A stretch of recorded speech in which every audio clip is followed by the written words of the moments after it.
Hi అండి. ఈరోజు వీడియోలో స్పెషల్ ఏంటో తెలుసా? Egg biryani. Egg biryani taste అయితే సూపర్‌గా ఉంటుంది. ఎగ్ బిర్యానీని ఎలా ప్రిపేర్ చేయాలో చూసేద్దాం రండి. ముందుగా ఒక గిన్నెలో ఒక గ్లాసు బాస్మతి బియ్యాన్ని కడిగేసుకొని పక్కన పెట్టేసుకోండి.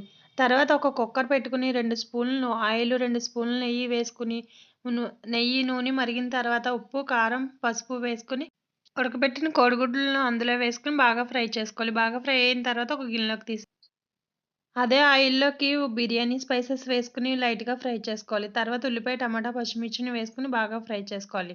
బాగా ఫ్రై అయిన తర్వాత ఒక స్పూన్ అల్లం వెల్లుల్లి పేస్ట్ వేసుకొని పచ్చివాసన పోయేంత వరకు బాగా ఫ్రై చేసుకోవాలి.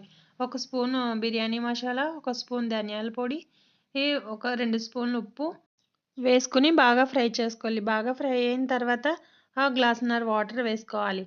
నేను బాస్మతి రైస్ ఒక గ్లాసు నానబెట్టాను కాబట్టి ఒక గ్లాసున్నర వాటర్ వేసుకుంటున్నాను. మూత పెట్టుకొని మరిగించుకోవాలి. బాగా మరిగిన తర్వాత ముందుగా నానబెట్టుకున్న బియ్యాన్ని అందులో వేసేసుకొని గరిటెతో ఒకసారి మిక్స్ చేయాలి. ముందుగా ఫ్రై చేసుకున్న కోడిగుడ్లని, కొత్తిమీరని వేసుకొని మూత పెట్టుకుని 2 విజిల్స్ వచ్చేంత వరకు ఉడకనివ్వాలి. ఈ 2 విజిల్స్ వచ్చిన తర్వాత స్టవ్ ఆఫ్ చేసుకొని చల్లారిన తర్వాత దించేసుకొని సర్వ్ చేయడమే. నచ్చితే లైక్ చేయండి.